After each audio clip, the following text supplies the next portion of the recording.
बहुत समय पहले की बात है। घने जंगलों के बीच बसा था एक छोटा सा गांव, चंद्रपुर। यह गांव दिन में बिल्कुल साधारण लगता था, लेकिन जैसे ही रात होती कुछ अजीब होने लगता। गांव के बाहर एक पुराना कुआं था। लोग कहते थे कि वह कुआं जादुई है, मगर शापित भी। जो भी नीले चांद की रात उस कुएं में झांकता, उसकी जिंदगी हमेशा के लिए बदल जाती। गांव में रहता था एक गरीब लेकिन बहादुर लड़का, आरव। उसकी माँ बीमार रहती थी और किसी भी दवा से ठीक नहीं हो रही थी। एक रात गांव की बूढ़ी औरत ने आरव से कहा, अगर अपनी माँ को बचाना चाहता है तो नीले चांद की रात उस कुएं तक जाना होगा।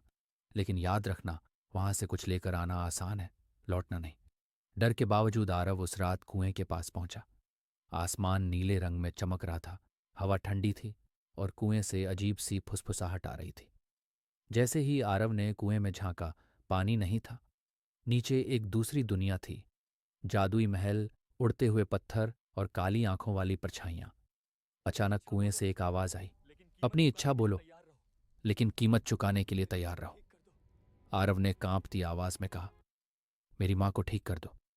कुएं से सुनहरी रोशनी निकली और एक जादुई शीशी आरव के हाथ में आ गई। लेकिन तभी उसकी परछाई जमीन से अलग होकर खड़ी हो गई और बोली, अब मैं इस दुनिया में रहूंगी और तुम कुएं के राज के रक्षक बनोगे। सुबह हुई, मां ठीक हो गई। गांव खुश था। लेकिन उस दिन के बाद आरव कभी सूरज की रोशनी में नहीं दिखा।